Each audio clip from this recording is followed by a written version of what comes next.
Hello and welcome back to another episode of One Kick from Glory. We're so glad to be back. It's me, Clive. I'm of course joined by Matthew on my right and Easy. Craig even further away on my Peace. right as well. Today we are going to do a follow-up to our last episode, which was talking about the underrated stars. The streets won't forget the ballers that left an impression on us. People that when we watched them, it was just pure entertainment. Players that you wouldn't swap for love nor money because they meant so much to you as fans. So we have a new list because somehow we forgot some absolute ballers. So to start off with, I'm going to hand over to you, Matthew. Who's the first name that you felt needed to be added to that list? Well, as soon as I came in and I had a discussion with people, the one name that kept flying back to me was Carlos Tevez. It's not every day that you get a guy. I mean, first of all, let's remember how he got introduced to the Premier League in the first place, in like the most suspect of transfers in the world, playing for him and Mascherano getting to West Ham.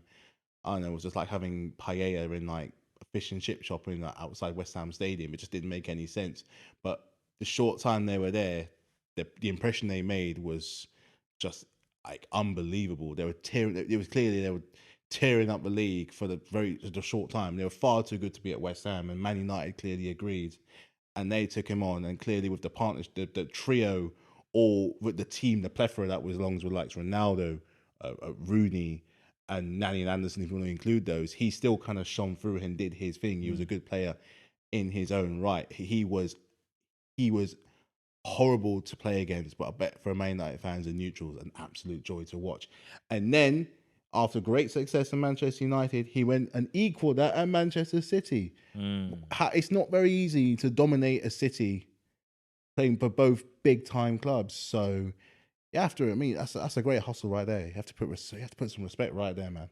No, I agree. And I think he's one of those players you look back on and the way how, even from his time at West Ham, how he kind of wrestled them to victories. How I remember there was a game when he scored a late free kick to get them a much needed win to keep them in the Premier League. So he's a player that definitely embodied that kind of never say die attitude. And he's definitely one that we will never forget in this league. For you, Craig, who's a name that popped into your head afterwards and you thought, okay, this is a player that absolutely has to be on this list? Mark Viduka.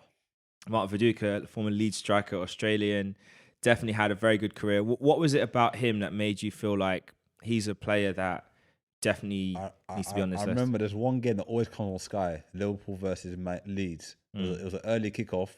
I think it's 2001 or 2000. I can't remember. I think 2001, 2000. And that was a season when Liverpool, I think they won the treble that season. But this game, Mark Viduka scored, I think he scored 4 goals. It was 4-3 game.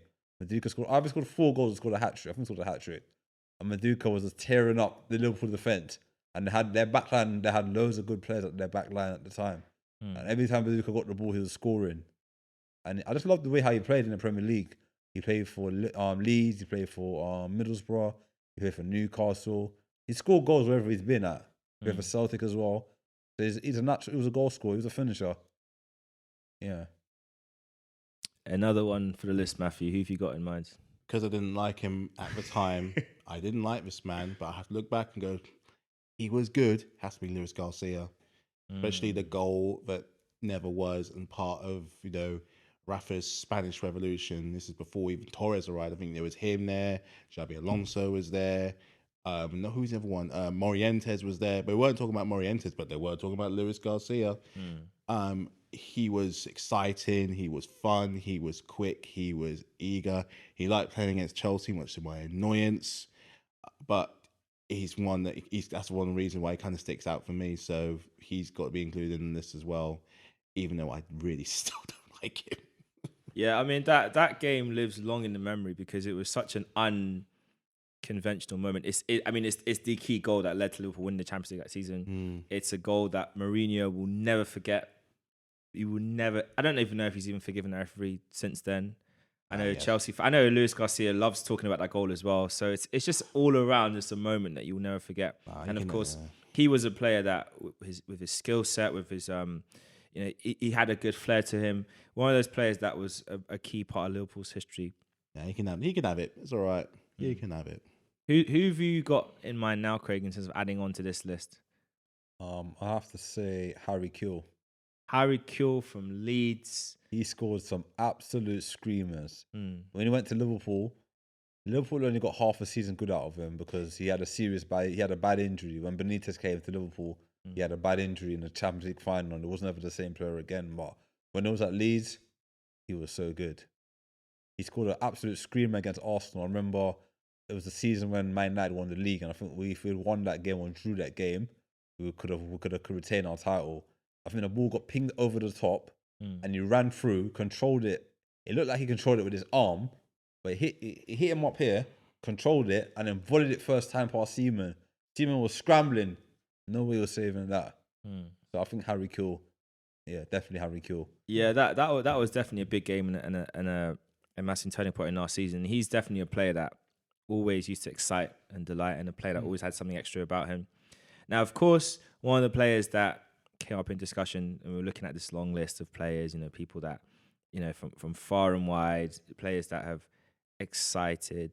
There's also players that have played for some of the smaller clubs in the league. So who's a player in your mind, Matthew, that was at one of the lesser giants, but yet still had a massive impact on the league? One of the lesser giants. Was it? Oh, we had someone in. Okay, I got a new one.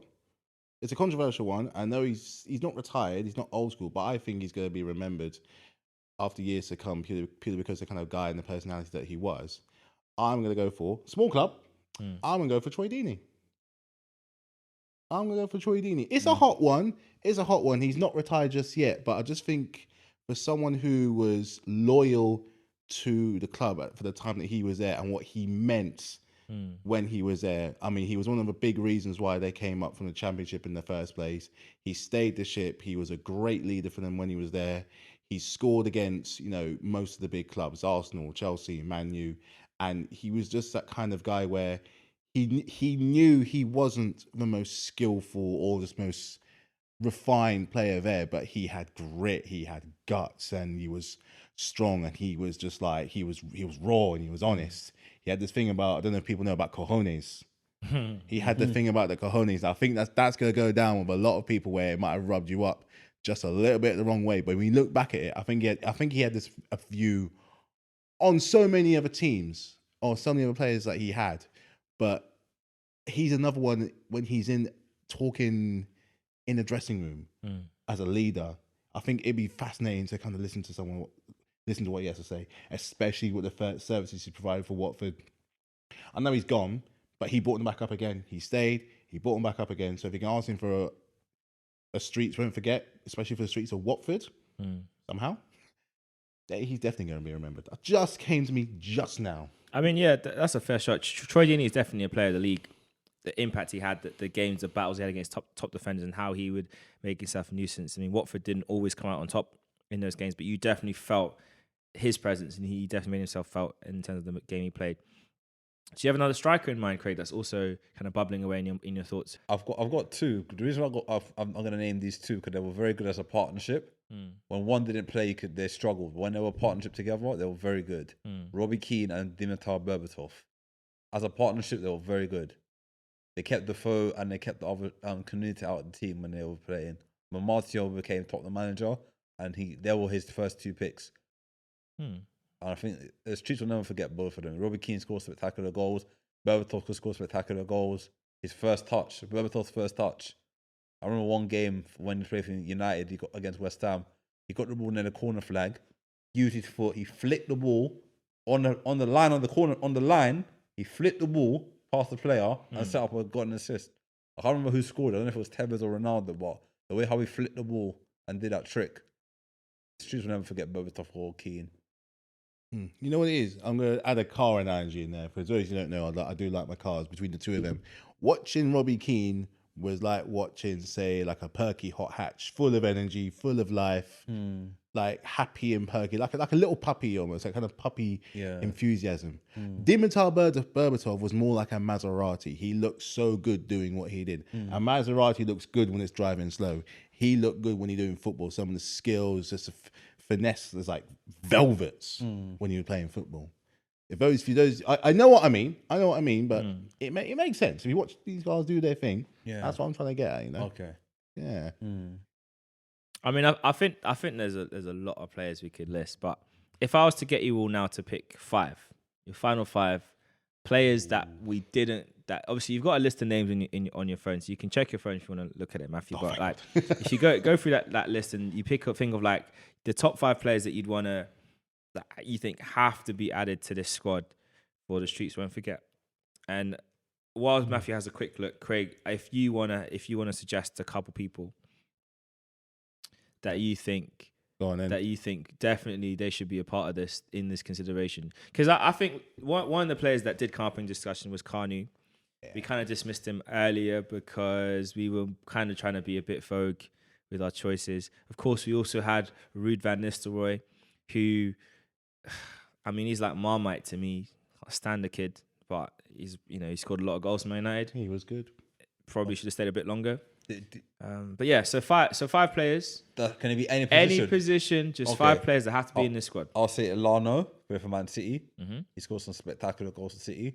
Okay. I have to say Di Canio, Paulo Di Canio. Another one scored lots of spectacular goals. Ian Wright. I know that's going to be it's not controversial. Ian Wright is. Yeah. I mean, look, he's everyone's uncle. Yeah, Ian Wright. He is. Yeah. If, he really is. In the London, if you're in the inner city area in London, Yeah. if you're black, he's your uncle. No matter how old or young you are, he's your uncle. If you're not black, he's still Uncle Ian, because he's just that guy. He's got a legendary status and the Lovely goal, guy. and he came to the game very late. He came to Arsenal when he was 28 years old, and he became the record goal scorer until Thierry Henry took the record. I still feel that if he was a bit more younger when he came to Arsenal, he would have made the record even harder to break. I personally feel the way he was scoring goals. Yeah. Okay. And I'll say another one is Mendieta. He used to play for Middlesbrough. Gaxo Mendieta. Okay. He was a very good Premier League player. Very flary. But he could play ball. That's 4. So you got one more to add. Jamie Vardy. Jamie Vardy makes your. I mean, I because he's still playing. I kind of feel like. Should I take him out then? I mean, you can have him in. It's fine. I'll give you another one. But because he's. I mean, no. He's. I mean, no. We can. Let's leave Vardy in there. I think he definitely is going to be a player. No, I'll change it. No, it's I'll fine. Leave it. Okay. I think he's definitely going to be a player that is going to change the landscape of what it means to make it in the Premier League, because there's often this thing where it's seen as a young man's game. Once you get to a certain age, that's it. Your chances are gone. But from coming from non-league football to perform the way he did, to get the goals he did, and to be so consistent for Leicester, he definitely does deserve to be in that list. So Matthew, who are your 5 that you add to the mix? I'm going to have go starting with the keeper. I'm going to go back a little 5-a-side. Starting with my keeper, I'm going with, just thought of it now, Jens Lehmann. Mad Jens. I'm going for Jens Lehmann because for when a lot of fans talk about a great Arsenal keeper, they do mention a lot of time David Seaman. They don't tend to talk about Jens Lehmann. He was the invincible. He was the one in the Champions League final. He was eccentric. He was bizarre, but he was what I look for in a sports person is he was a character. He was a character in that goal. He'd have the odd, crazy, bizarre moments, but I just find him very fascinating to play with and to kind of listen to. And he was a good shot stopper, good penalty saver. Again, have the odd wild moment, but I think considering he had that rock of a defender in front of him, I think it gave him just so much confidence. So I'm going to have him in there. Next player is going to be the Bison. That is Michael Essien. I'm going to have Michael Essien in there. I can't believe I missed out on this man last week. Without talking about, Craig's criteria of scoring against Arsenal has to be part of the category. So I'm going to put in this man, because if there's ever a goal you ever want to see scored against Arsenal, is this one. I've mentioned it before, why I love that era of the Premier League. Just take an absolute swing. No passing, no nothing. I'm swinging.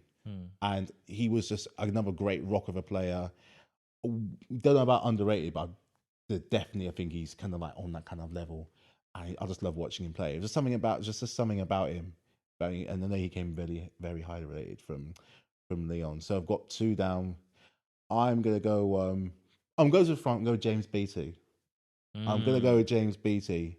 Had he not went to Everton, I know Southampton got relegated, but I think if he had stayed, would they have just stayed up? I don't know, but he was just another good Premier League player. He was just good, fantastic goal scorer, poachers, solo goals.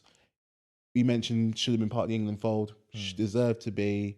But what will be, you know, what will be. So how many have we got down? Is that 3 or is that? That's 3. That's 3. I'm gonna add in. I need to have a defender. I'm going to have Lauren. I'm going to have in Lauren because I heard stories about this man, how he was a nightmare to play against. And I kind of want someone in there who is a bit of a nightmare. Just stick it in. I think Henri said, no. So I'm going to have a nightmare in there. And I'm going to have a workhorse. Doesn't matter what position. I'm going to go with Dirk Kuyt. Absolute workhorse. He was like a Toyota mixed with a donkey. He just keeps going on and on and on. He never stopped. He never near it. Again, another one who never really won the big trophies. But that was not what he was remembered. He was committed to the club. He stayed there for a very long time. He was reliable. He was like a wood-burning stove. Reliable, dependable, and you just feel safe looking at him like he is playing. I feel good. So if anyone's going to drag this team to actually get up and do something, it's going to be him. Nah, those are some very good, interesting choices for your 5 to add into this illustrious list of players. I think there's been so many players over the years that have just delighted and you know, done great things. You know, you have people like Duff and Robin. You know, you have people like Adel Taarabt. You have the likes of Yannick Bolasie, who'll be one of the first names in my 5. He's a player who just, every time he stepped on the pitch, it was just entertainment. It was funny. It was excitement. You know, there's just always been players throughout the years who've always just been able to do that. Dimitri Payet for West Ham, what he did in that short period of time, and I wish he'd stayed longer. Yeah. Because he was such an influence over there. Yuri Djokaev as well for Bolton, what he did over the years. And we had a Koch, but there's so many players that you could list and name. But I want to shift our focus away from looking at the past and some of the games and the players that used to excite us, and looking towards the future. And of course, talking about the past, you know, there is, you know, throughout these lists, and we talked about players and names, there's been a club which several players have come up, we've mentioned, a club that is in a massive city, a club that has been badly neglected for many years, but a club that is dear in heart, not only to their fans, but many people have a small spot for them. Of course, I'm referring to Newcastle. They're now being run by the Saudi investment fund, taken over. Mike Ashley's days are gone, but he's not out of football because he's looking to buy another club. I think he's looking at Derby County, trying to get it on a cheap, and we'll see how that goes. But either way, Newcastle are free, sort of. They're in a different situation now. It's like, you know, it's like going from one bad ex to an ex that you're not quite sure about. Her street record's not quite good, but she looks pretty. And so you're just hoping that the bad rep on the street is not accurate. But you know, the street vibes are just not quite. Something's not adding up. What do we feel about this takeover? I want to start with you, Craig. Like, what do you feel about this move, and what impact it's going to have on Newcastle? And just how it's going to affect the rest of the teams in the league. Well, first, they have to get a good manager. Second, they have to buy the right players. Well, if they've started the first step, right? Yeah.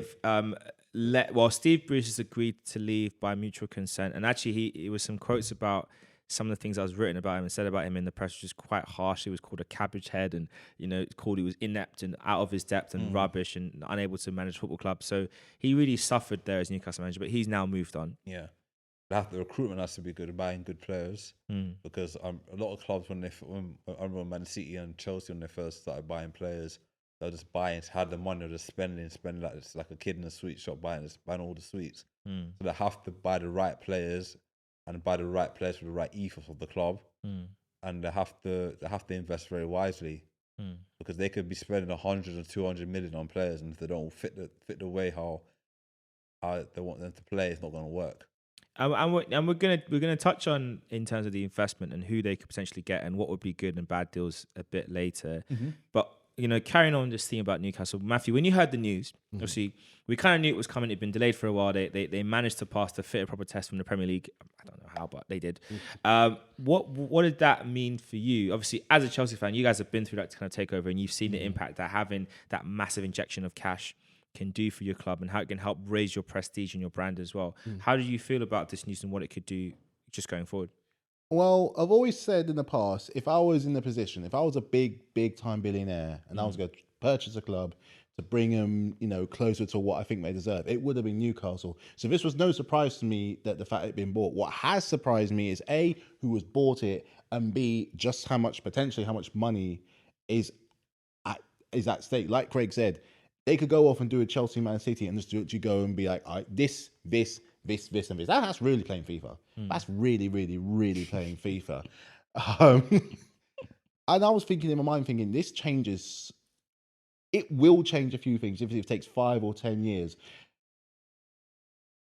Newcastle, for those who don't know, are a massive club, massive fan base. Okay, very passionate, very vocal. It's the kind of place where it's like the football is the weekend. So when they get the game, the fans will come down, painting themselves in black and white, going down in the winter, freezing cold, shirts off. They're loud, they're passionate, and they love their club. Represents the city very, very well. It wasn't that long ago they were competing for Premier Leagues.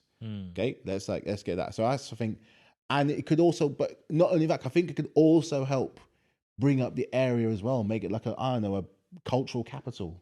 So that's kind of one of the reasons why Roman went to Chelsea. He was going to go to Tottenham, but he went to Chelsea instead. No offense to the Tottenham area. Chelsea's just a nice area, and it just rolls off the tongue nicer.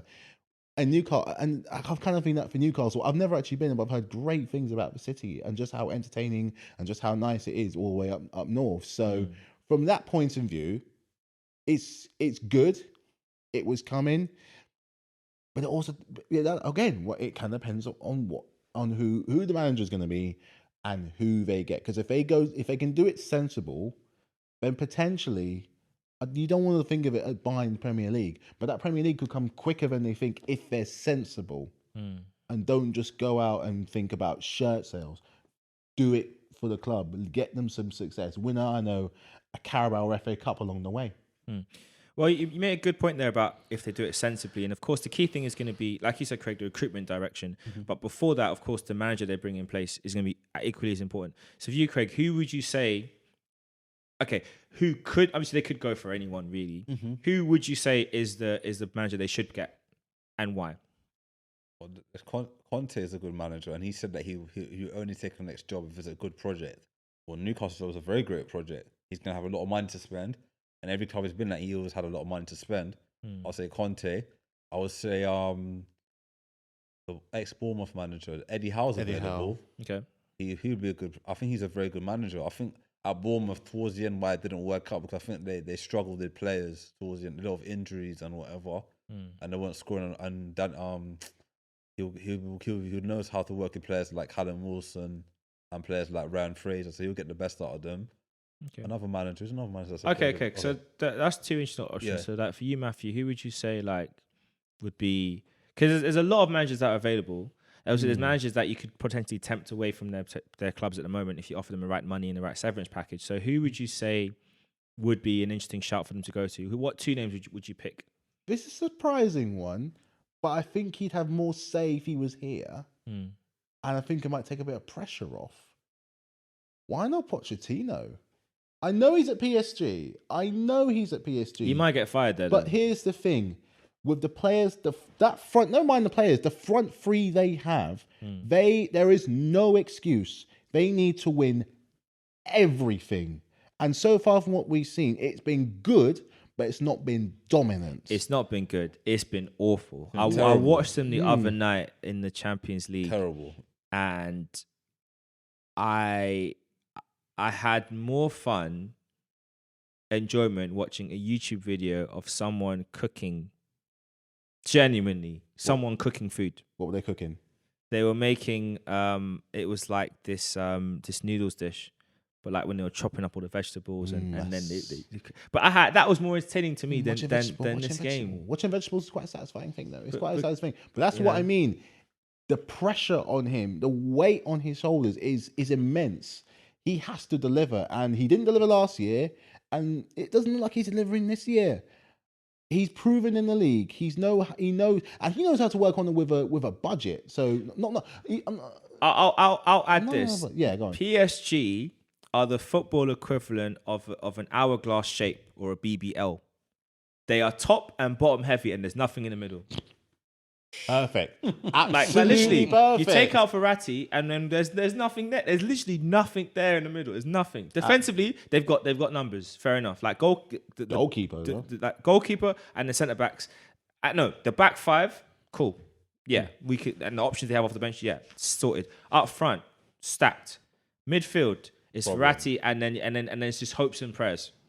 They got Verratti, they got Ronaldo. I know who they have, but they're not good enough. They're not good enough. Ghana Gay, Pereira, Danilo Pereira. Like, what is that? Handa Herrera. What is that? It's very for weak. A club that wants to win the Champions League. There's nothing. Honestly, Verratti gets injured again. There's nothing. There's just nothing there. Are they broke after the whole Messi signing? Who knows? They must be broke. But yeah, he can work. He knows the Premier League. He understands it. Although he didn't win anything, but he knows it. He kept Tottenham competitive. He got into the Champions League final. I didn't even spend a penny. So if you think about it, if you give him a certain amount of players, you do spend a bit of money. I think he could really kind of jump off. And he did well at Southampton. So he knows how to work on that kind of level. So even if they didn't completely go crazy, it could be done. It could be done. Another one, and I know who it could be. Graham Potter. Good football. He plays some really good football. And no disrespect to Brighton, but Newcastle are a bigger club. And then I'm going to feel that bigger and larger ambition. It's all fun and games. It's all good. No disrespect. No, that's disrespectful. It's going great for Brighton at the moment with the football they're playing. I know they didn't win this weekend, but it's one of those kind of sticky games. They're in the top 4, and again they're playing good stuff with some good players.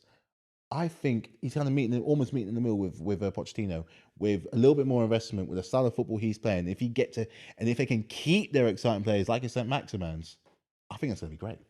Yeah, I think the key thing is going to be like the overall football structure ahead of it. So the option that I find really intriguing would be having a Ralph Rangnick as director of football and having Lucien Favre as a coach. If you want to go the free option, as a coach that's very good at managing young players, developing them, and then Ralph Rangnick, you've got someone who's good at building a structure. So if they're saying, look, we've got all this money to spend, but if they say we want Newcastle to be in the Champions League within 3 seasons, and that's their project, cool. With those two, you can realistically say that happening.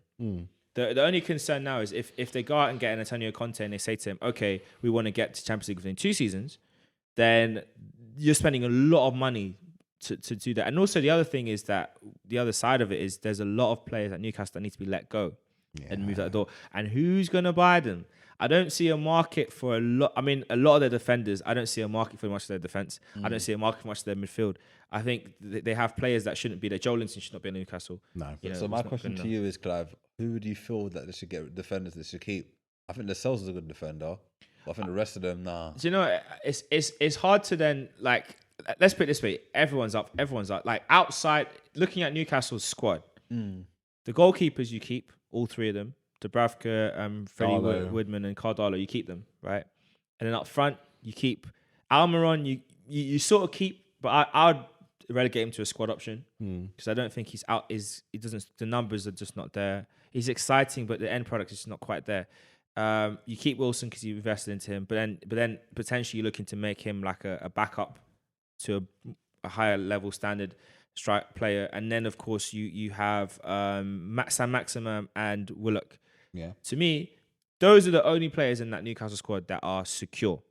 Then you might keep the Longstaff, so Isaac Hayden's to have some youth. You might keep Lascelles, he's the captain. Yeah. Everybody else, I'm sorry, but listen, you're not your future's not secure. And the reason why is because like they have the money. now, and they can dream bigger. That title that eluded them, they can actually get it now. So why should they keep players that have underperformed? Players like Paul Dummett, players like Ryan Fraser. Ryan Fraser, Fredericks. like. Yeah. They got it, like he signed for free. Where is he? That left back as well. What's his name again? Matt Ritchie. Good pro, but not Jeff Hendricks. There's so many players in And this Fraser squad. was good as well. Their squad's not like their squad's not good, but they should be able to do more than what they're doing. So we'll see what happens with the new coach, what they can do between now and January if they start picking up some points. Because Jamal Lewis they signed someone who's barely played, which is very strange. So we'll see what happens if they can pick up some points. But it's going to be very interesting. Who would you back, Matthew? As their okay, going to January. The rumor is that they're giving them 50 million to spend, which I'll be honest, that's not really a lot in this market. But if let's bump it, let's double it. So here's 100 mil for Jan. And then the reason why I'm saying 100 million pounds for January is I'm because Newcastle right now are in the bottom 3. I'm keeping them there in January. Okay. Yeah. Like they're like 3 points away from safety, so they're in the bottom 3 still.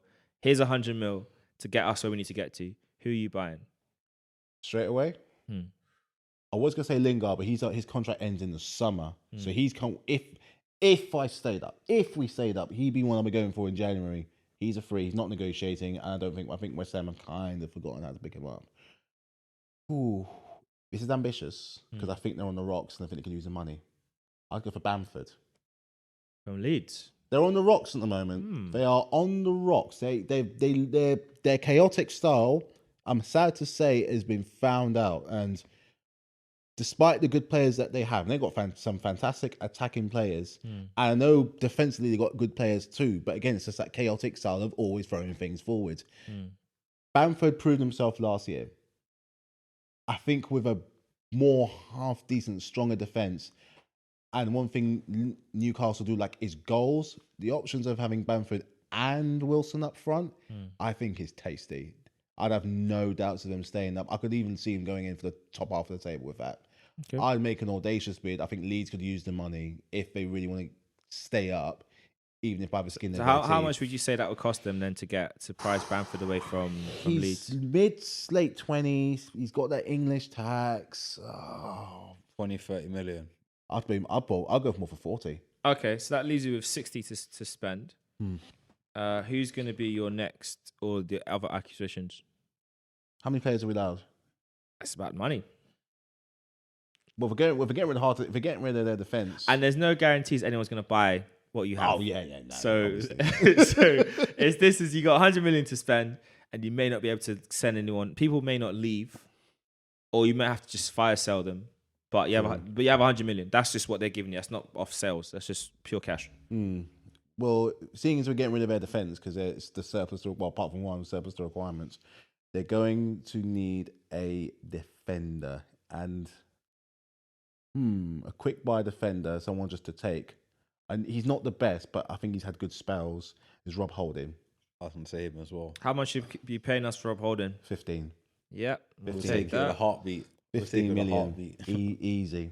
All right, that's Rob Holding. So you spent 55 million so far. You got 45 million left to spend. Who needs to?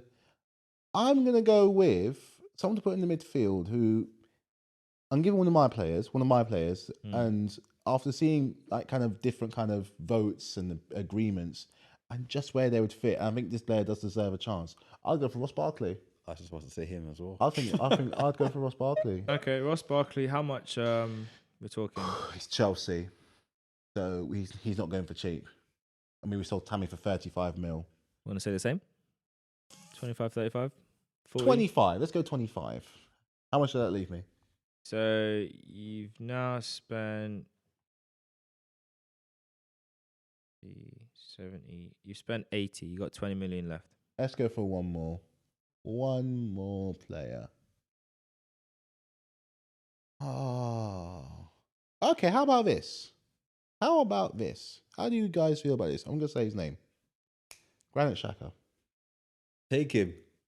I'll drive him up there. I've said I'll it. even drive 20 a car. million for Granit Xhaka, bro. We'll bite your hands off for that fee. Why not? Take him. Because Take you know him. you know Couldn't even why. get 15 in the summer. We'll take that. You know why? Because what's going to happen is this. I think it's number one is good for both parties. You've had enough of him, and the project with him clearly hasn't worked. No, it I should. think dropping down. I know he was good at Basel, but playing good at Basel and playing good at Arsenal are two. No, not Basel. Mönchengladbach. They're two different things. No disrespect to Mönchengladbach. It's just the case. I think coming down a level, I think will suit him. Kind of get him to start anew because there's a good player in there, especially when you see him for Switzerland. There is a good player there. I just think maybe dropping down a level, starting afresh, it gives you a chance to fill that hole finally, and his to start a new legacy. Okay. Because he's got time. So yeah, why not? So that's Matthews. That's 4 signings he's made. So are you saying Lingard would be a free in? So you sort it out now for the summer If they stay up. stay up. Okay. If they stay up, he'll on a free, easy. All right. Okay. So that's that, and I'm gonna put down Lingard as free in the summer. So Craig, who is your? So you've seen what Matthews picked. Yeah. He's made 4 signings, £100 million spent. Mm-hmm. How are you gonna use 100 million? Who are you gonna buy? Newcastle need defenders badly. So I'll say have they got a decent right back? Who's their right back for Newcastle? Well, they've got Jamal Lewis, doesn't play. I think he's been injured. I think Manquillo plays there. Manquillo. Yeah. So I think a centre back next to, I'll say Rob Holding. How much? How much we'll get for him? Maybe 10 million? 10, 15? I'm gonna go 15. Driving for free, like you Yeah. said. Okay, so that's Rob Holding, first signing, £15 million centre back. Another striker. What strikers are available? Who's scoring goals in the Premier League at the moment? That's doing well. Maybe a Martial. How much for Martial? 30 mil? It might cost a bit more than that. Maybe but 35. I'll put down 35 for the. Not a bad shout. Martial could be available. I mean, yeah. Okay, so that's 50 mil spent already. 50 to go. And a midfielder. I'll sell John Joe Selvey. We're not. No. Oh. It's just acquisitions. It's Okay, not sales. Okay. You have 100 million pure cash. Who are you bringing in? Outgoings. Basuma. It's not our concern. Basuma would be a good player. How much? Basuma will be worth like 30, innit? 30, 40. He's going to be quite a bit. He's gonna be a bit. So 40 million Basuma. Yeah. They need someone solid in that midfield. Okay, that Next to leaves Willock. you with £10 million to spend. For how many players? You have £10 million to spend. Okay. I don't. If you can make it stretch, I will go. I know there's a player out of contract in the summer, so I'll make a bid for Todd Cantwell, create a midfielder. Hey, 10 million bid for Todd Cantwell. He's gonna be out of contract, so he's getting for like less than that, maybe 5 mil. He's English. 10 mil for Todd. Man's trying to get Todd Cantwell for 5 million. You know? 10 million for Todd Cantwell. even if how Yeah. much Ben Buendia went for how much and they got relegated I know, still. So I said Todd Cantwell. That's it. Okay. That's your money spent. How many players did I get? 4 Four. players. Yeah, I Both get got 4 players for 100 mil. Yeah. You to be fair, you've both done a very similar thing because you've both gone for a centre back. I mean, the same player, but you know, you've really recognised at the back they're a bit light. Yeah. You've both gone for strikers at different kind of potential curves. I think Bamford's got a higher upward curve than Martial because I think Martial's issue is not ability, it's mentality. And injuries. And I do not know how much you can shake that out of a player he's had all the tools to be up there for Man United and he's not really gone beyond. So there. Xhaka and Basuma, like I'll be honest with you, if Xhaka goes to Newcastle, Basuma's coming to the carpet. Even if I have to go to Highbury House myself and knock on the door and tell Edu to make the deal happen, otherwise, you know, it's just going to be a bit of a problem for him because he ain't leaving the building afterwards. Like, he ain't going home. Like, what do you mean? Nah, he ain't leaving. I'm going to be here for the whole month. You got one job, buy that guy. That's it. And of course, Todd Cantwell. So I think Cantwell and Barkley, again, very like in terms of the attacking flair they could bring to the team. I think, again, Barkley, I believe that will be a great move because I think he needs to kick his career on. And Cantwell is an opportunity to show the quality he's got. So I think those would be some great acquisitions for Newcastle. Definitely something that they should look into doing. So, gosh, I mean, do you want to? Gosh, I mean, they lost in their game against Tottenham. Harry Kane scored his first goal this season for Spurs. Let's all give him a clap. Let's all give him a clap. My top scorer is off the mark. Mr. Loyal is back. Mr. Loyal. I'm loyal. I love you fans. I'm loyal. Mr. Loyal is back and he scored.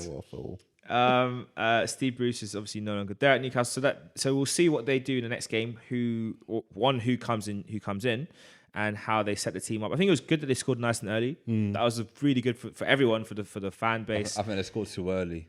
Well, no, they needed that. Yeah, the confidence boost. Just the lift, Yeah. just the sound, the release that everyone was cheering. Like what happened after that is the problem, because Tottenham kind of got into their groove and they just didn't really get to grips with the game. These things happen. I'm hoping for Newcastle this is now the start of something really new and exciting. Obviously, Liverpool smashed Watford into next week, 5-0 win. Mo Salah and Robert Firmino, basically the Fab Three. Salah, Firmino, and Mane doing what they do best, scoring goals for fun. Salah really looking more and more like he is on form anyway. One of the best players in the world. Messi still playing football, so that crown is still in Paris right now. It ain't going nowhere. But on form, he looks very, very exciting. We know what happened on Monday at the carpet. Less said about that, the better. But actually, no. Let's address that, because I think there is this saying: when someone shows you who they are, believe them. I think Arteta has shown that this is the best it's going to get. Like, I don't think there is more in that guy. I don't think he has what some fans believe he has. I don't think he has what the club hope he has. I feel like this is the best. The best he's going to do for Arsenal is at most, at a push, 6th. And I mean at a push. And by a push, I mean that Aubameyang goes Super Saiyan and scores every game, like, on a run for the rest of the season. And the defense keep doing it. I just don't see him taking us anywhere at all. Nah. At all. I think he's just woeful. He's a really bad manager. He should never have been upgraded in his job title from coach to manager. That should never have happened.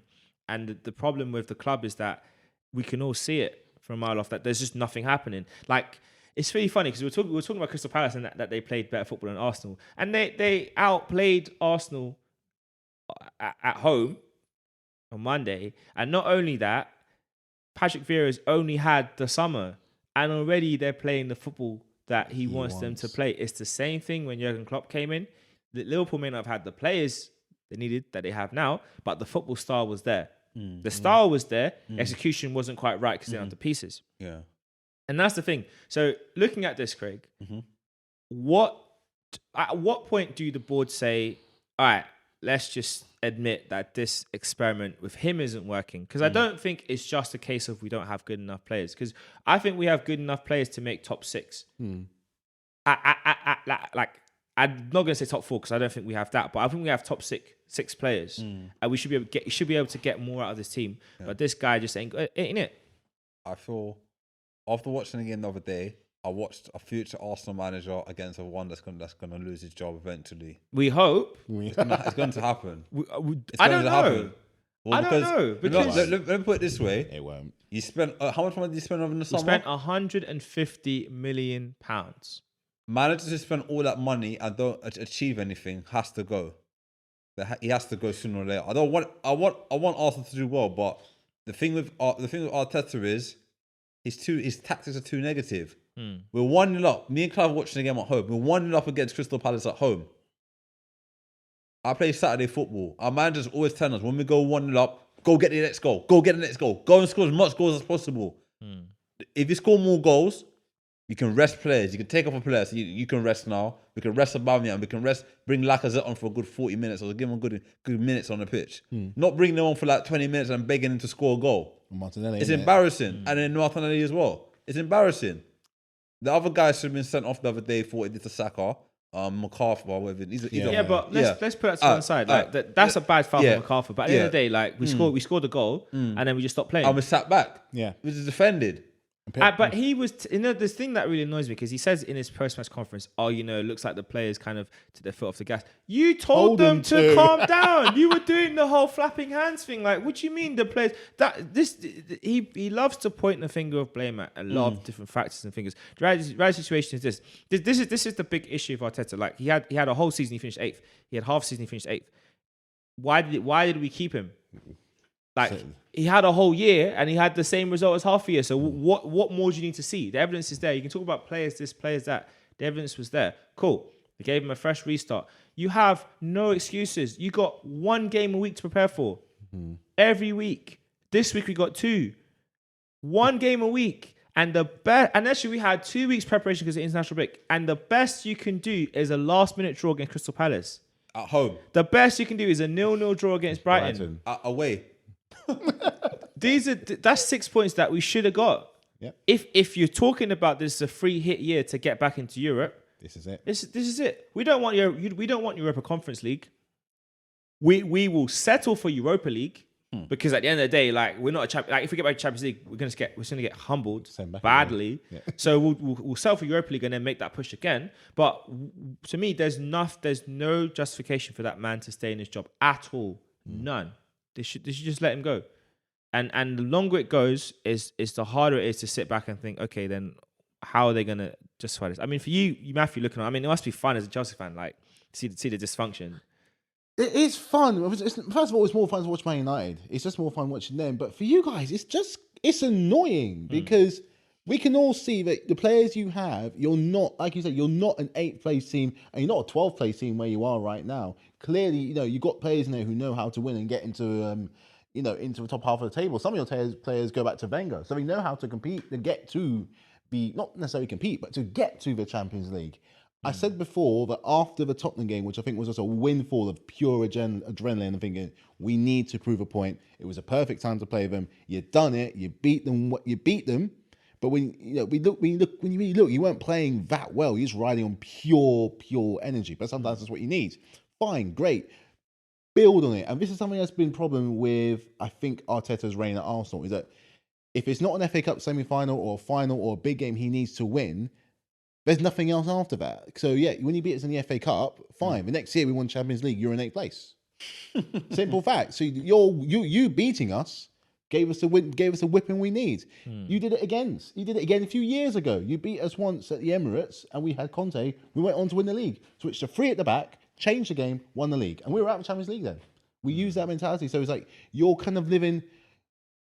There are similarities between you and United. They might have better players, but I think you've got a better style of play, at least got something of a better style of play. But it's like you're living on moments. We don't have better style of play. No way. But you could. There's okay. Maybe that was I thought that in my mind. But the thing is that another club would have sacked him. Long gone. Another club. If he was at Chelsea, he'd have been gone. He would have been gone. We sacked a club legend, and rightly so. And we sacked another guy who won us every manager. 2 club legends you sacked. 2 club legends. We've sacked Di Matteo, Lampard. And on both occasions it was justified. Yeah, we sacked Ancelotti after doing the double. We sacked Conte after getting us back and winning the league. Yeah. We sacked Mourinho twice. And he's a club legend as well. Roman is a gangster. He sacked Mourinho twice. The Russian mafia. Right. But it's just, again, but I have to give some credit to, as bad as you were, and I think that, your manager ain't going nowhere anytime soon. Let's be real. With your board, I don't call it a lack of ambition. I just call it, rose-tinted spectacles or something. But while I'm saying that, I do have to give some credit to Crystal Palace because I do like what they've got with Patrick Vieira and how they've not rescued the club, but taken on from where Roy Hodgson left off. They needed that energy. It needed a new philosophy. And they've got, indeed, again, the players to do it. And Zaha wasn't even there. That's the thing. They were missing 3 players. Zaha, Eze.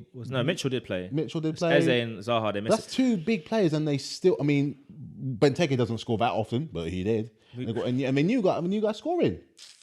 They got some good. But for 2 of their goals, it was big mistakes because the 2 defenders never backed off. Gabriel and Ben White backed off. The first problem is the mistake in midfield is when Partey loses the ball, O'Connell loses the ball for both, one each for each goal, right? Yeah, you're right. The backing off thing, I've said it in the past, and I'll say it again. It's football, not a twerk off. There comes a point when you have to, because I remember we used to have this thing in Sunday League football, right? You do try and it's like defending like in pairs, right? So one will hold or contain the space whilst the other one comes back to support. But then once you have that support, you have to press. And for me, the problem with this team is I don't know if they're drilled enough on when to do that contain versus press, because they're very good. The whole back line, they love a twerk off. They love backing up. They love backing off, right? But it's like, who's going to engage? I really don't see the players engaging to the ball enough. Ben White, you're right. He should have gone, like, force the guy to do something. Get in his face. If he tries to shift, because I know Olise was coming around on the cover, but he had enough time prior to that run to get in his face, because Olise is only visible as coming around the corner as a shot's being hit. So it's not a factor. Go close that space down. Don't be backing off. Like, well, why? Go to the ball. If he goes past you, Fair enough. You tried. But if he's trying to go past you there, what'd you do? Foul him.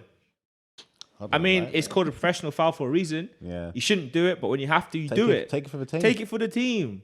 But yeah, I mean, again, that stems from the top. Like, we got a manager who like, we go 1-0 up and you tell the players to calm down. Even like, let's roll back to the Spurs game. Let's be brutally honest. We scored 3 counter-attack goals against a very poor Spurs time. Like, we didn't blow them away with breathtaking passing moves. Like, throughout the game. This is counter For the goals, they're really well constructed moves. But was there consistent attack after attack after attack? No. After we scored the third, it's like we said, okay, that's it, job done, lads.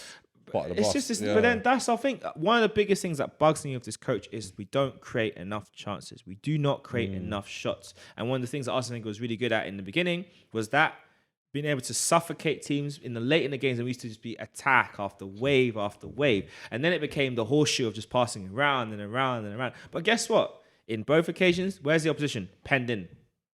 Arteta, give me ball. Who who wants the ball? Who wants it? Who wants it? And the thing that really frustrates me as well is that Arteta learned from Guardiola as Did a coach. he? So I want to know. I want to know what he learned with Guardiola. How to put the cones out. That's what he learned.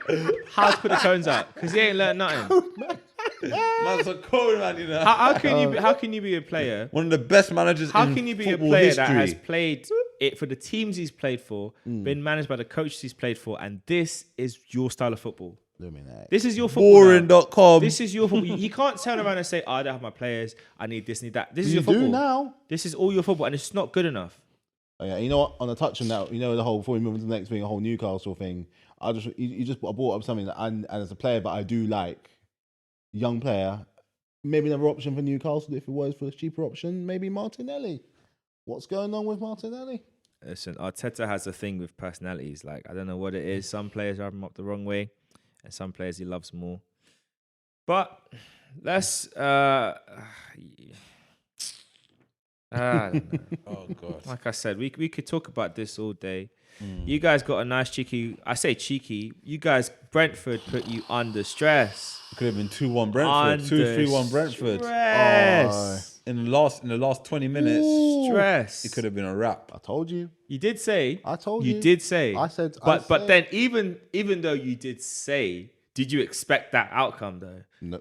Because I feel like even though you said it's gonna be a tough game, I feel like they play. I mean, like Mbembo rather, like they came close.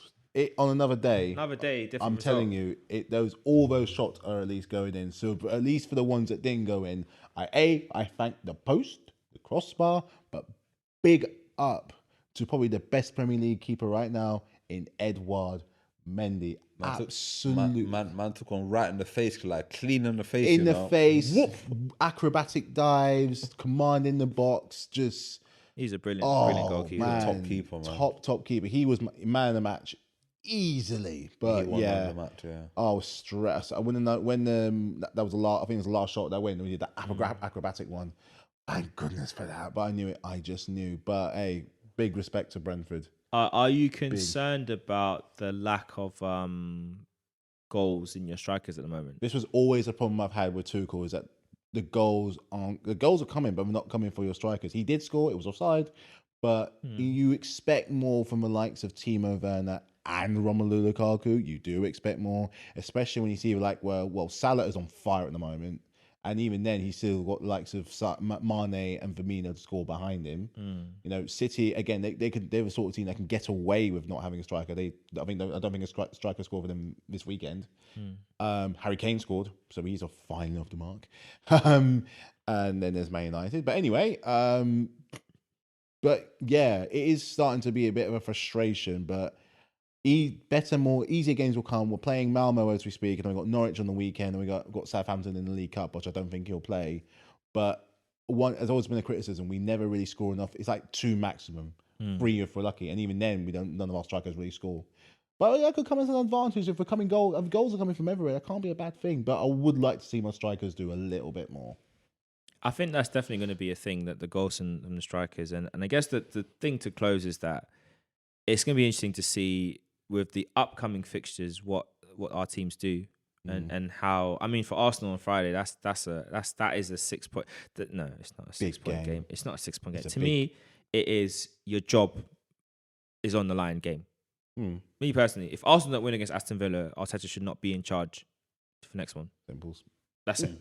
It's not even like a question of maybe no. I feel like if we can't win that, let's just rip the Band-Aid off and just start. Because where are we in the table? I think 12th or 11th. 12th or 13th. We're 12th right now with 11 points. We're 8 points. Okay, we're 8 points off first, but we're 4 points off Brighton in fourth. Our goal difference is -5. Like -5, you know, not even plus, -5. It's going to take a lot to make up the distance. So yeah, I think that's a massive game. He needs to definitely pull it around. You guys have Norwich in the early kickoff on Saturday. 3 points. I don't see anything different. And of course, we got the massive game on Sunday, Manchester United versus Liverpool. That, to be honest, this could be the strange weekend where 2 of the traditional top 4 both lose their managers. Like, now I don't know if Man United are going to fire Solskjaer after if what happens, but if Liverpool go to Old Trafford and absolutely if it's a 5-0 defeat or a 5-1, Ronaldo gets, or 5-2, Greenwood and Ronaldo get the 2 goals, defeat, right? And say Arsenal lose to Aston Villa 2-1. 2-1 defeat. Oh, well, but we only had 3 shots and they had 25. We lost 2-1. You could argue that both of them could and should not be in a job come Monday. Definitely. So it's going to be massive. And we'll see how that goes. After that game is Leicester. It'll be Arsenal's game afterwards. And I mean, I hope for his sake he does get the win against Villa. But if he doesn't, then that could really be the Adios. end. But yeah, guys, thanks for watching. If you have any suggestions as who should make it in the Streets Won't Forget Ballers, do comment it below in the video. If you're watching on the podcast, just at us on Instagram, at Eightseven.uk, on Twitter, at Eightseven.uk. I've been Clive, of course, been joined Matthew and Craig. As always, very much thank you for giving us your time and your attention. Have a great rest of the day. See you all on the next one. Peace.